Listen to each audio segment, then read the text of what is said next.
আমাদের ঈমান কিসে ভাঙে? আমি অনেকটা শিওর যে এখানে বেশিরভাগ মানুষ একটি কারণও বলতে পারবেন না। তার মানে ঈমান যে কখনো নষ্ট হয়ে যেতে পারে, ঈমান যে কখনো ভেঙে যেতে পারে, এই ধারণাই আমাদের নেই।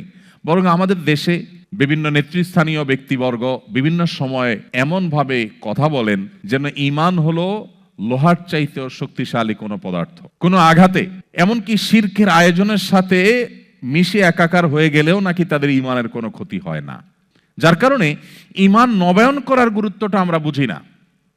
ঈমান কিভাবে নবায়ন করতে হয়, এর গুরুত্বটা কি আমরা জানি না। নবী করিম সাল্লাল্লাহু আলাইহি সাল্লাম সেই সময় যখন এই চ্যালেঞ্জগুলো ছিল না, তখন বলেছেন, জাদ্দিদু ঈমানাকুম, তোমাদের ঈমানকে তোমরা নবায়ন করো, ঈমানকে রিনিউ করো। কিলা কাইফা নুজাদ্দিদু ঈমানানা ইয়া রাসূলুল্লাহ, হে আল্লাহর রাসূল, আমরা কিভাবে আমাদের ঈমানকে নবায়ন করতে পারি? তিনি বলেছিলেন, আকসিরহু মিন কওলি লা ইলাহা ইল্লাল্লাহ, তোমরা লা ইলাহা ইল্লাল্লাহ এই যে বাক্য, এর মর্ম উপলব্ধি করে এটাকে বারবার তোমরা এটাকে উচ্চারণ করো, এটাকে বারবার নিজের মধ্যে ধারণ করো। আমার ঈমানের মিটার নেমে গেল কিনা, আমি সন্দেহের চোরাবালিতে প্রবেশ করে যাচ্ছি কিনা, আমি সংশয়বাদের মধ্যে প্রবেশ করে যাচ্ছি কিনা, আমি ঈমান থেকে বিচ্যুত হয়ে যাচ্ছি কিনা।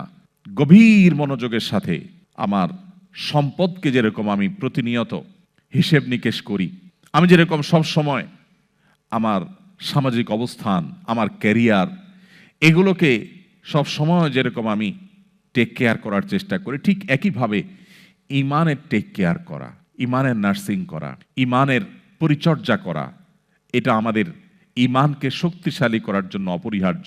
দুর্ভাগ্য, বেশিরভাগ মানুষই আমরা মুসলিম বাই চান্স হওয়ার কারণে, মুসলিম বাই চয়েস না হওয়ার কারণে আমাদের ঈমানকে নবায়ন করবার সুযোগ আমরা পাইনি। আমি আজকের এই চমৎকার আয়োজনে আমি আমার সকল ভাই বোনদেরকে উদাত্ত আহ্বান করতে চাই, আসুন শুধুমাত্র মাল্টিকালচারাল সোসাইটিতেই নয়, আপনি কোনো মুসলিম সোসাইটিতে বসবাস করলেও আপনাকে শক্তিশালী ঈমান ধারণ করতে হবে। কারণ আমরা সেই সময়ে পৌঁছে গেছি যেই সময় সম্পর্কে নবী করিম সাল্লাল্লাহু আলাইহি সাল্লাম ১৫০০ বছর আগে প্রায় আমাদেরকে সতর্ক করেছেন। ইউসবিহুর রাজুলু মুমিনা ওয়া ইউমসি কাফিরা ওয়া ইউমসি মুমিনা ওয়া ইউসবিহু কাফিরা ইয়াবিউ দীনাহু বিআরদ মিনাদ দুনিয়া। নবীজি বলেছেন, এমন একটা সময় আসবে মানুষ সকালে ঈমানদার থাকবে, মুসলমানের খাতায় নাম থাকবে, কিন্তু দিনের মধ্যে এমন কিছু সে দেখেছে, এমন কিছু তার ব্রেইনে ঢুকেছে, এমন কিছু তাকে বাই প্ল্যান দেখানো হয়েছে যে তার ঈমানের আইডেন্টিটি থেকে সে সরে গেছে, সন্ধ্যায় সে বেঈমান হয়ে গেছে। কেউ বিকেলে সন্ধ্যায় দিনের শেষ প্রহরে মুসলিম থাকলো, আবার রাত পোহাতে না পোহাতে সকালে হয়তো সে বেঈমান হয়ে গেছে। সামান্য একটু পার্থিব সুবিধা পাওয়ার জন্য, একটু ভালো থাকার জন্য, একটু ভালো দিনাতিপাত করার জন্য সে তার ঈমানকে বিক্রি করে দিয়েছে, সে তার আইডেন্টিটিকে রিস্কের মধ্যে ফেলে দিয়েছে। এরকম একটা সময় আসবে। নবীজি বলেছিলেন, বাদিরু বিল আমালি ফিতানা কাকিতা'আল লাইলিল মুজলিম, তোমরা সেই সময় আসার আগে নেক আমলের প্রতি ধাবিত হও, অগ্রসর হও, কম্পিটিশনে অবতীর্ণ হও, যখন ফিতনা পৃথিবীতে এমনভাবে ছেয়ে যাবে, অন্ধকার যেরকম রাত হলে গোটা পৃথিবীকে ছেয়ে ফেলে, যখন রাত হয়ে যায় তখন অন্ধকার ঘরের বাইরে থাকে বা ঘরের ভিতরে অন্ধকার থাকে আর বাহিরে আলো থাকে এমন নয়, ভেতরে বাহিরে প্রতিটা জায়গাকে অন্ধকার ছেয়ে ফেলে। রাত হলে যেরকম অন্ধকার সবকিছুকে ছেয়ে ফেলে, ফিতনা গোটা পৃথিবীকে ছেয়ে ফেলবে। মুসলিমের ঘরেও প্রবেশ করবে, অমুসলিমের ঘরেও প্রবেশ করবে। মুসলিম সোসাইটিতেও ফিতনা ঝেঁকে বসবে, মাল্টিকালচারাল সোসাইটিতেও ফিতনা ঝেঁকে বসবে। বাসার অভ্যন্তরেও ফিতনা প্রবেশ করবে, শিক্ষা প্রতিষ্ঠানেও ফিতনা প্রবেশ করবে। ভাইরা আমার, নবীজি সাল্লাল্লাহু আলাইহি সাল্লাম আমাদের বড় আপন ছিলেন। যুগ যুগ আল্লাহ তাআলা পৃথিবীর শুরু থেকে আজও পর্যন্ত নবী রাসূলদেরকে পাঠিয়েছেন মানুষের হেদায়েতের জন্য, মানুষকে গুমরাহি থেকে রক্ষা করবার জন্য। আমাদের নবীজি বলেছেন, কোন আগুন জ্বালাবার পর পতঙ্গ বা পোকা এসে যেরকম আগুন উপরে ঝাঁপ দিয়ে পড়ে এবং আত্মাহুতি দেয়, তোমরা সেরকম জাহান্নামে প্রবেশ করবার জন্য দলে দলে ছুটে বেড়াও, কখনো অর্থ উপার্জনের নামে, কখনো হায়ার এডুকেশনের নামে, কখনো তোমার সামাজিক অবস্থানের নামে, কখনো তোমার কেরিয়ারকে ডেভেলপ করবার নামে। এক এক সময় এক এক নামে তুমি জাহান্নামের দিকে যখন ধাবিত হতে থাকো, তুমি জানো না কোন দিকে যাচ্ছ। তুমি ছুটে চলেছ তোমার জাহান্নামমুখী সেই যাত্রা এবং ছুটে চলাকে থামাবার জন্য। নবীজি বলেছেন, ওয়া আনা আখিযুম বিহুজুজিকুম মিনান নার, আমি তোমাদের কোমর ধরে ধরে টেনে টেনে জাহান্নাম থেকে বাঁচাবার চেষ্টা করি, এটা আমার দায়িত্ব। সেই নবীজি বলে গেছেন আমাদেরকে যে একটা সময় আসবে, ফিতনা আসমান থেকে অনবরত পতিত হবে। কাওয়াকাইল মাতর, বৃষ্টির ফোঁটা যেরকম অনবরত টপ টপ করে পড়তে থাকে, ফিতনা এরকম করে পড়তে থাকবে। ভাইরা আমার, আমরা সম্ভবত সেই সময়টা এখন পার করছি। চতুর্দিকে ফিতনার যে ভয়াবহ অন্ধকার, যে ফিতনায় আমরা হারিয়ে যাচ্ছি, যে ফিতনায় আমাদের অস্তিত্ব বিলীন হওয়া উপক্রম, ঠিক এরকম সময়ে যদি আমরা ঈমানের উপর অটল থাকতে পারি, তার বৈশিষ্ট্যটা কি, তার লাভটা কি? সুবহানাল্লাহ। তিরমিজি বর্ণিত আরেকটি হাদিসে নবী করিম সাল্লাল্লাহু আলাইহি ওয়াসাল্লাম বলেছেন, এমন একটা সময় আসবে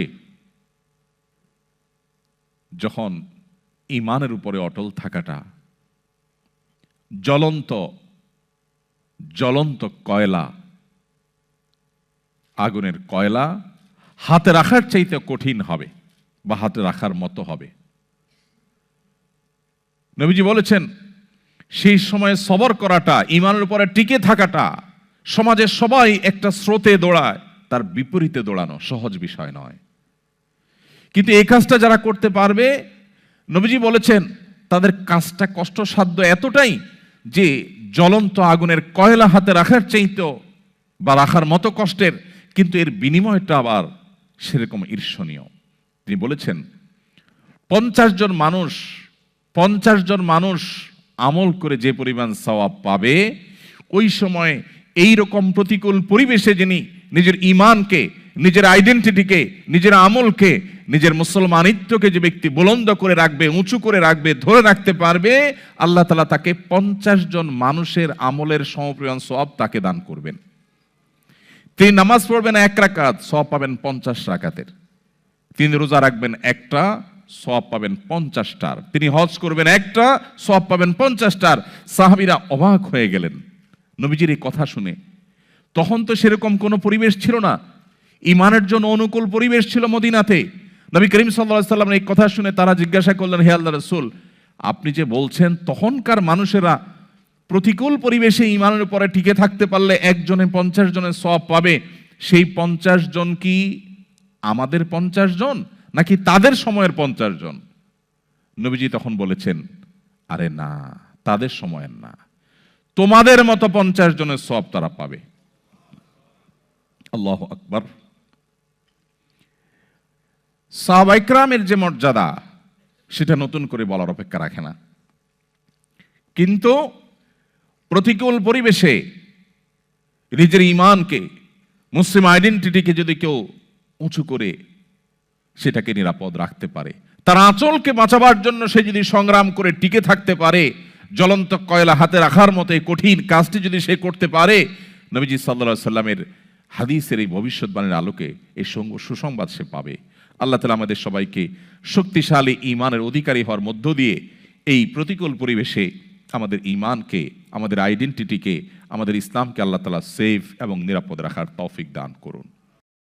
আস-সুন্নাহ ফাউন্ডেশন, উম্মার স্বার্থে সুন্নাহর সাথে।